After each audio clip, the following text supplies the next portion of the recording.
Welcome to the Valley Advocate Podcast, featuring interviews that take us deeper into the people and happenings on the local scene.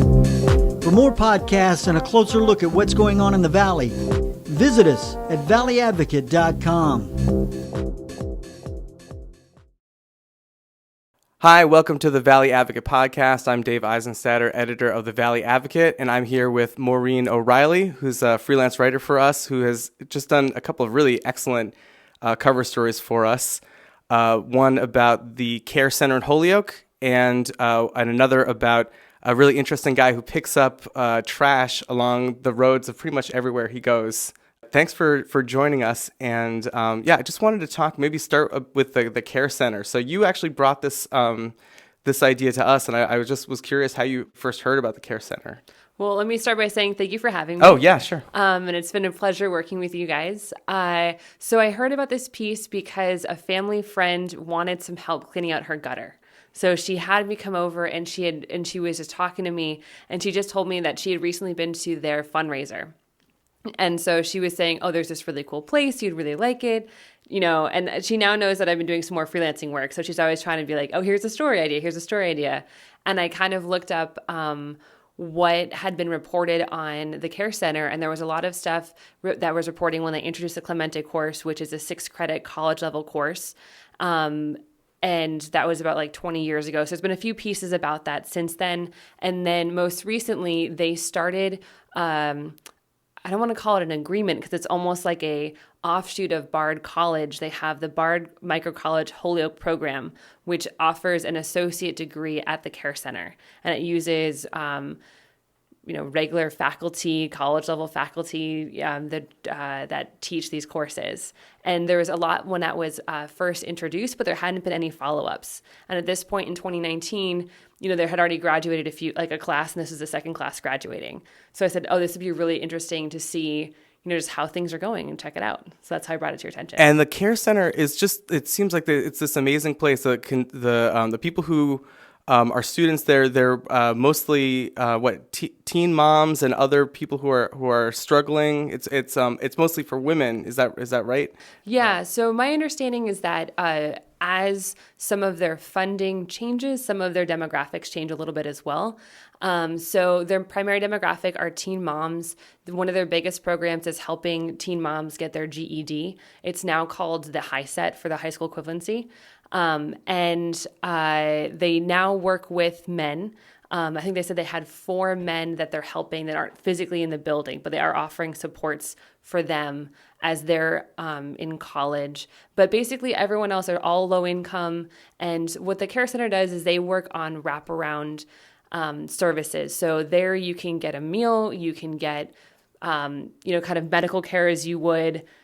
I didn't ask too many questions about that. I'm assuming it's more like maybe I shouldn't assume, but it's not like a hospital, but they will have I think a nurse on staff, and they have daycare center. So you can, if you're a teen mom, you can bring your kid there.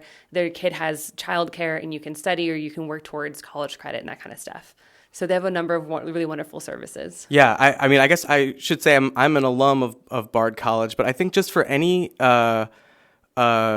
college organization or higher ed organization to be reaching out to other demographics that aren't just people on their campus, it's just interesting. And Bard, I think you said that this program arose as out of the Bard Prison Initiative. Maybe you could talk a little bit about that. Yeah, so I'm not the expert here, but so when I talked to Ann Teschner, who is the director, she came to the Care Center. Of the Care Center? Of the Care Center, yeah. She came to the Care Center, I'm forgetting the number the year off the top of my head, but it was in the late 90s. And so she's been with them, for about 20 years, if not longer. And so she actually heard about the Clemente course, which is offered.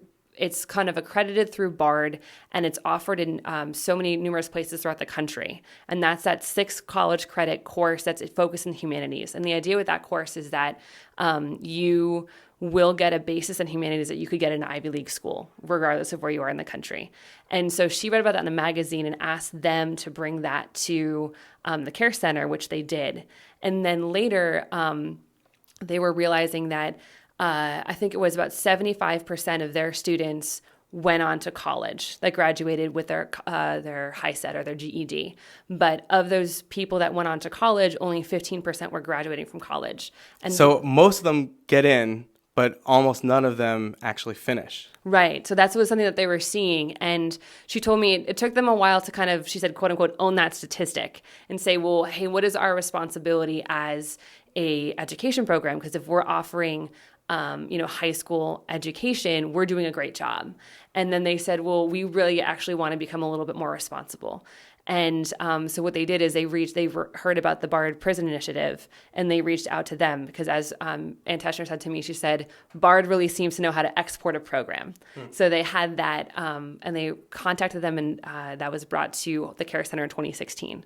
And so the current director, Marianne Myers, she actually taught as a faculty member with the BARD Prison Initiative and then moved out to this area in 2016 to launch the program. So you spoke with several people who are students, some graduates, some who are in the program right now.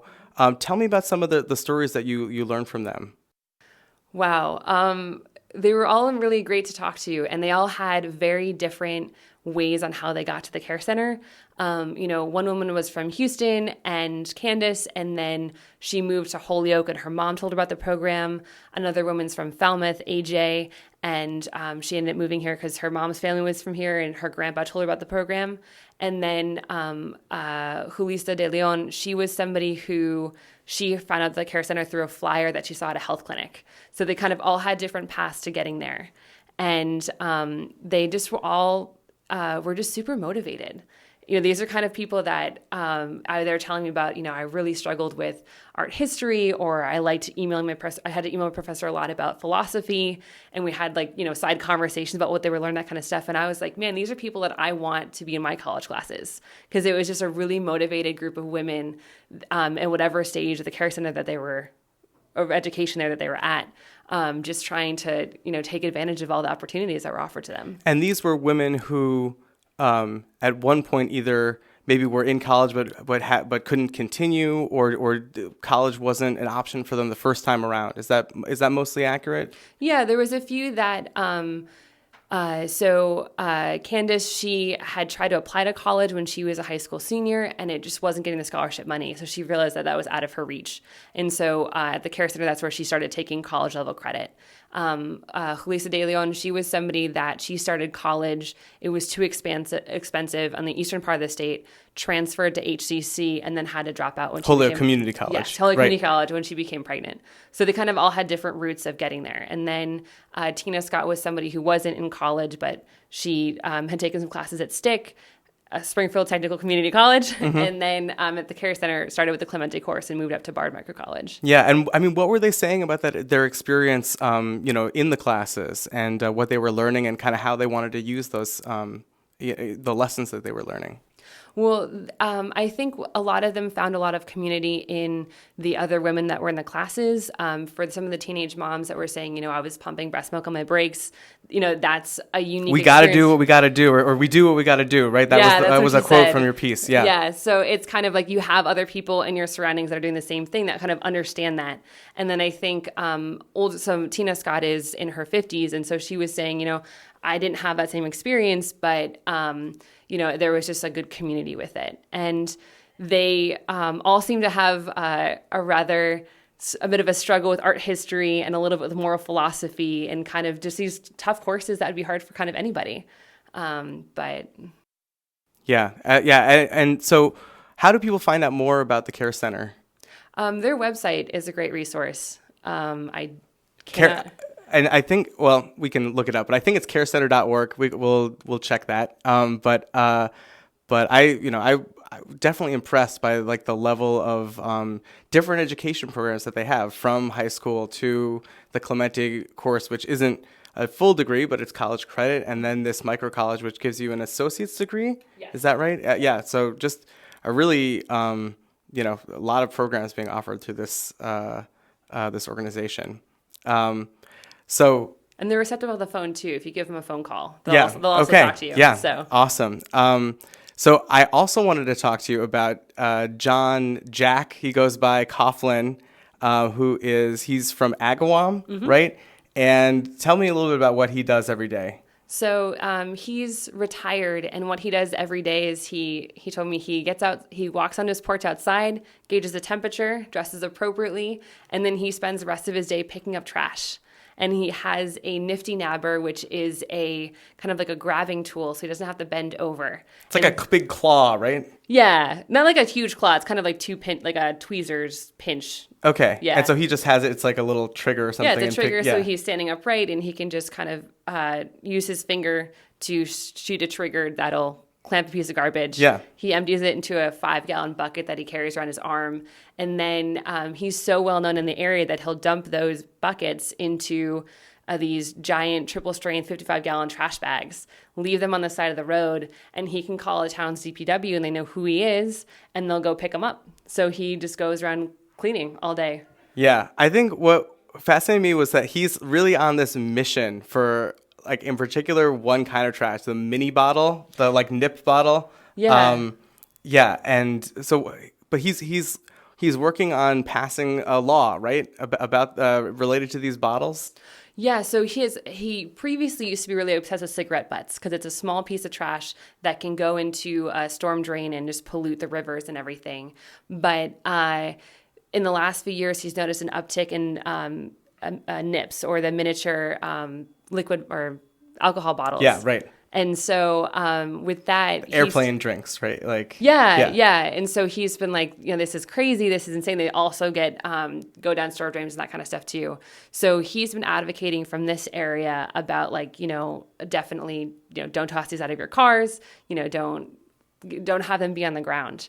And there's there's a state representative from Barnstable on the other side of the state who introduced a bill to the state legislature putting a deposit on those bottles, which would mean that, at least in their estimation, they may not become recyclable, but people pick them up off the street. Because they get that nickel or 5 cents or whatever every time they turn in those bottles. That's what the deposit is. So it costs 5 cents more for people buying it, right. But then you return the bottle and then you get that back. Right. Yeah. And Randy Hunt, the senator who introduced it in the legislature, said, I want the motivation to be that if someone's going to pick up the Coke can, they'll pick up the nip bottle right beside it.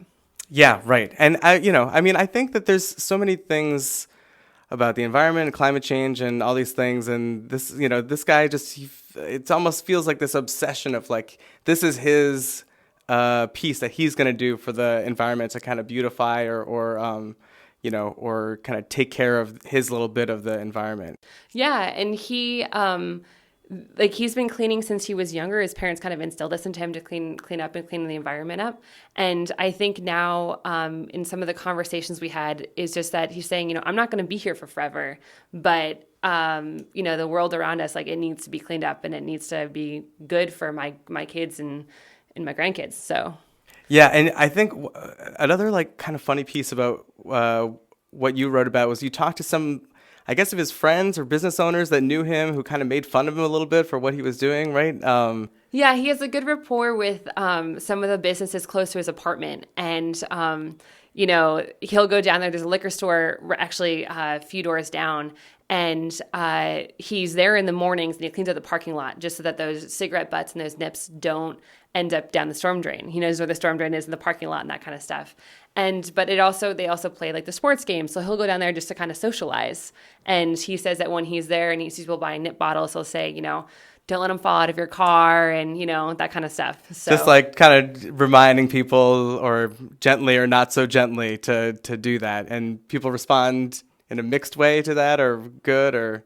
Yeah, I think it always depends on the person. And that's what he said, is that I think some people respond positively, but sometimes, like, he likes to fish. So if he's out fishing and he's seeing a bunch of trash, he'll pick up trash as he's fishing or when he's out, and he'll tell other fishermen, don't pick up the trash, or, if you see it. And he says a lot of people will respond, well, I didn't put it there. And he's like, well, it's not about that. It's about just cleaning everything up. So I think it depends on the people he talks to about the reaction. Yeah, and I think I feel like I remember he had some quote about saying, like, I've been called every name in the book or something like that about... yeah, he did say that to me. Yeah. So... well, great. Well, thanks for your hard work reporting on these things, and thanks very much for coming in. Really appreciate it. Thank you. Yeah. Thanks for listening, and don't forget to visit us at valleyadvocate.com.